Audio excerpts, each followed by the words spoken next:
بسم اللہ الرحمن الرحیم۔ السلام علیکم ورحمۃ اللہ وبرکاتہ۔ میں ہوں اقبال سحر اور آپ دیکھ رہے ہیں ریئل نیوز ورلڈ۔ ناظرین، اس ویڈیو میں ہم اس بات کا جائزہ لینے کی کوشش کر رہے ہیں کہ پاکستان کے صوبہ بلوچستان کے 2 شہروں نوشکی اور پنجگور میں ایف سی ہیڈ کوارٹرز پر ہونے والے حالیہ حملوں کے پیچھے کس کا ہاتھ ہو سکتا ہے۔ یہ حملے اس قدر سنگین اور منصوبہ بندی کے تحت کیے گئے کہ ماضی میں اس کی مثال نہیں ملتی۔ ناظرین، نوشکی اور پنجگور میں ایف سی ہیڈ کوارٹرز پر یہ حملے 2 فروری کی رات گئے ہوئے اور اس سے پہلے 1 فروری کو بھی بلوچستان کی ایک چیک پوسٹ پر شدید ترین حملہ ہوا تھا، جس کے نتیجے میں پاکستانی افواج کے 10 جوان شہید ہو گئے تھے اور جوابی کارروائی میں ایک دہشت گرد بھی مارا گیا تھا۔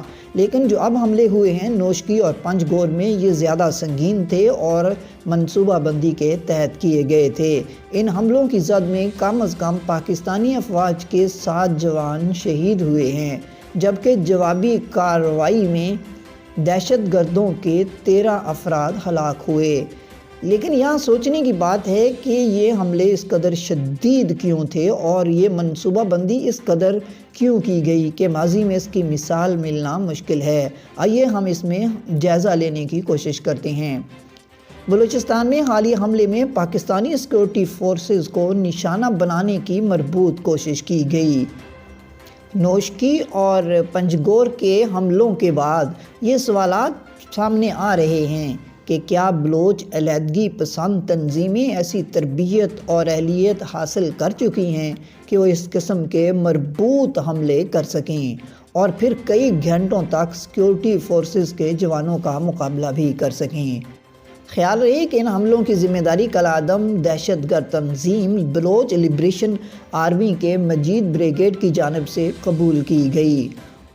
ناظرین، نوشکی اور پنجگور میں ہونے والے ان حملوں سے پہلے آپ کو یاد ہوگا کہ دال بندین میں چینی انجینئروں کی بس کو نشانہ بنایا گیا اور کراچی میں چینی قونصلیٹ پر بھی حملہ ہوا اور پھر کراچی اسٹاک ایکسچینج پر بھی دہشت گردوں کے حملے ہوئے تھے۔ لیکن ان حملوں میں وہ کوئی جانی نقصان نہیں پہنچا سکے تھے، بلکہ ان حملوں میں حملہ آوروں کو ہلاک کر دیا گیا تھا۔ لیکن جو حالیہ حملے ہوئے ہیں یہ ماضی کے مقابلے میں زیادہ شدت کے حامل تھے اور ان حملوں میں جانی نقصان بھی ہوا ہے۔ آمدہ اطلاعات کے مطابق نوشکی میں ایف سی کے ہیڈ کوارٹر پر حملے کا آغاز بارود سے بھری گاڑی کے کیمپ کے داخلی دروازے پر دھماکے سے کیا گیا تھا۔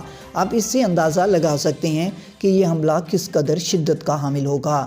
ڈپٹی کمشنر نعیم گچکی کا کہنا تھا کہ بدھ 2 فروری کی شام 7:30 بجے کے قریب گاڑی داخلی دروازے سے ٹکرائی تھی، جس کے بعد دھماکہ ہوا اور اس کے بعد دیگر حملہ آور اندر داخل ہوئے۔ یعنی یہ انہوں نے طریقہ کار اپنایا کہ سب سے پہلے بارود سے بھری گاڑی کیمپ کے داخلی دروازے سے ٹکرائی اور دروازہ ٹوٹ گیا اور اس کے بعد حملہ آور اندر داخل ہو گئے۔ مقامی حکام کا کہنا ہے کہ اس خودکش حملے میں استعمال ہونے والی گاڑی میں 30 کلو گرام کے قریب بارودی مواد موجود ہو سکتا ہے۔ ناظرین، ان حملوں میں جو ہتھیار استعمال کیے گئے وہ جدید ترین ہتھیار تھے۔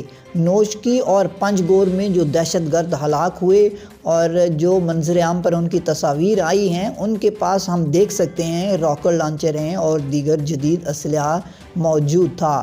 اگر بلوچستان کو 1970 کی دہائی کے عرصے میں دیکھا جائے تو وہاں پر زیادہ سے زیادہ M1 7mm 303 جیسی رائفلز تھیں یا جھڑپ میں جو اسلحہ فورسز سے چھینا جا سکتا تھا وہ دستیاب تھا، تاہم لانگ رینج ہتھیار ان کے پاس نہیں تھے۔ لیکن حالیہ جھڑپوں میں ہم نے دیکھا کہ دونوں فریقین کے پاس جو اسلحہ تھا وہ قریباً ایک جیسا ہی تھا۔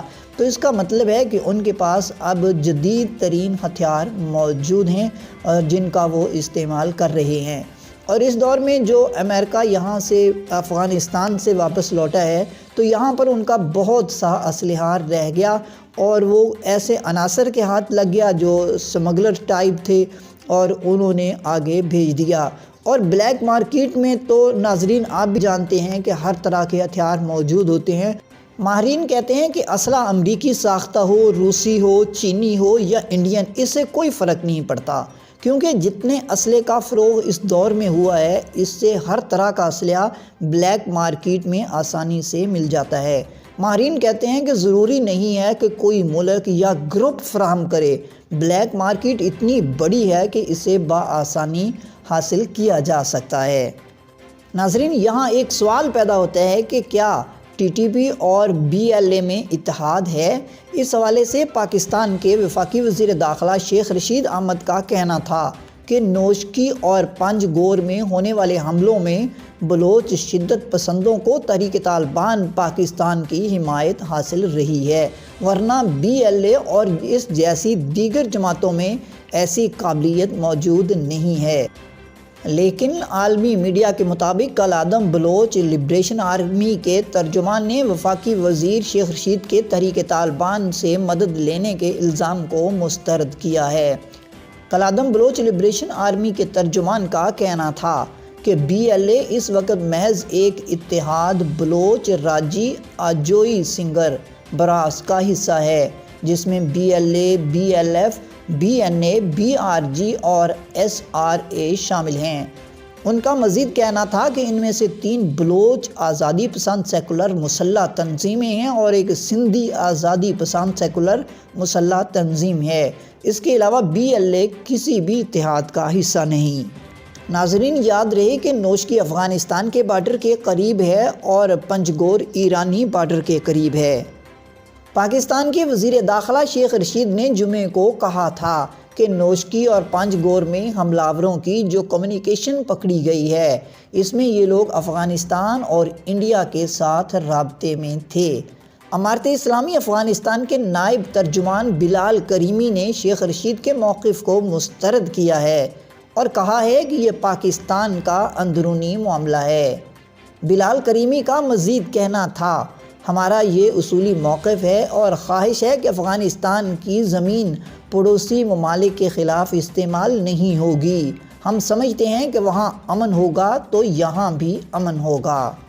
مزید اپڈیٹ کے لیے ہمارے ساتھ وابستہ رہیں۔ اگر آپ نے ہمارے چینل کو سبسکرائب نہیں کیا تو کر دیجئے اور آئیکن بیل کو پریس کرنا مت بھولیے تاکہ ہماری نئی ویڈیو کا نوٹیفیکیشن بر وقت آپ تک پہنچ سکے۔ کامنٹ باکس میں اپنے خیالات کا اظہار ضرور کیجیے۔ مجھے دیجیے اجازت، میں ہوں اقبال سحر اور آپ دیکھ رہے تھے ریئل نیوز ورلڈ۔ اسلام زندہ باد، پاکستان پائندہ باد۔